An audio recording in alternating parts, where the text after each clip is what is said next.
Let me teach you how to make money. Find a need, service the need. I haven't had a job, clocked in, or worked for anybody else since 2011. I know what I'm talking about. Some of y'all are trying to sell sand and you live in the desert. Some of y'all are trying to sell boats, but you live on top of a mountain. And I'm not saying that you can't even do it. I'm just saying you're gonna need a pretty strong fucking sales pitch. Some people believe in supply versus demand. I believe in demand versus sales. The more of a demand of something, the less that you have to sell. The less of a demand of something, the more you got to be a salesman. I came up with that myself. If you don't want to be a strong salesman, that means you need to go off into an opportunity that requires little to no sales. And where you are located is going to make a big difference. For example, Phoenix, Arizona, and Atlanta, Georgia. If I lived in Atlanta, Georgia, I know for a fact, because I live there, if I was to start a service cutting down trees in Atlanta, Georgia, bang, I'm going to be rich no time. Phoenix, Arizona, cutting down trees, it's not many trees there. Why would I start a tree cutting down service? You feel me? I get so many people in my inbox letting me know that they just lost their job and they need a side hustle or something to actually make them some money real fast. How can I help them? First mistake is relying on a job for 100% of your income. You need to get them side businesses started right now. The easiest way to know what business you should start is to go to your local government procurement website and see where opportunities that they have posted for services that they need. They will tell you right there from the contract or solicitations that they steady posting, we need pest control services. They've been steady posting the same solicitation over and over and over and over again, but instead you out there starting a new car lot. We don't need no more cars. We need some pest control because there's a lot of trees and woods and sewage and stuff around here. We need pest control. Now, since there was a demand for pest control, now you're going to have little to no sales. All you have to do is reach out to them. Hey, I see you have a contract for pest control. We are a pest control service.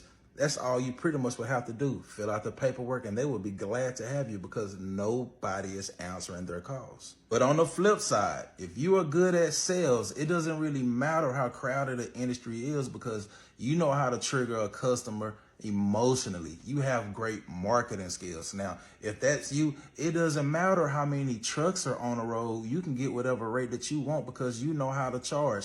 Now, when people say, oh, in the trucking industry, man, the race is trash, when I hear it, I really don't say nothing, but I know they just don't have no marketing. They just don't have no sales experience when it comes to that. Because if not, why is it that JB Hunt and any bigger company can go to these shippers right after you leave out of there and they told you no, but they'll turn around and give them loads for $5, $6 a mile? Or if you don't believe so, why is it that as a trucker, you can go off in there and not get the rates that you want, but a broker can go off inside of there and all of a sudden they can get $4 or $5 a mile? You feel what I'm saying? So they are paying. It's just that they don't feel like they have to with you because it's a crowded industry. But that broker and that other bigger company, they worked on their marketing. They worked on their sales. The majority of the trucking industry is smaller owner operators that don't want to work on sales and marketing. You know everything else there is to know about the trucking industry, but you don't want to work on your sales. So look at it. You're inside of an industry that has low demand. On top of you're not working on sales, that equals no money. Either you're going to train your eyes to see what's in demand so you can make more money real easy, or you're just going to have to work on your sales game. Once you understand this, you teach this to your kids so they can understand this at a younger age, man. I've been talking to my kids like this ever since they were little. And my daughter, man, I'm so proud of my daughter. Last year, she started a business at her school, and it was doing so well for her, man. But she got suspended for it at the same time. Now, she shouldn't have done it, but she did it. But what she did was she started a website at her school that hosted all of the school fights. And if you had missed the fight, she was there to either record the fight or she got the video from somebody else posted on the site, on the website, and she was charging a monthly fee for kids to go and see the fight who missed the fight.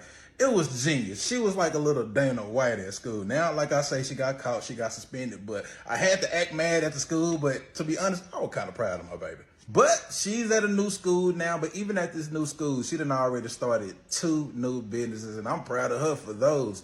One of them, maybe on another video, I'll tell you what it is, but the other one, I'm gonna keep that one just for her because it's actually pretty genius. But fix your mind and start looking at opportunities around you, because opportunities are everywhere. And once you get on the frequency of money, you'll actually start to see it all around you. Look at the grass that's going around your city, around the highways. I'm pretty sure that your city probably got a contract for lawn service, but that's just a way of thinking. But all right, peace.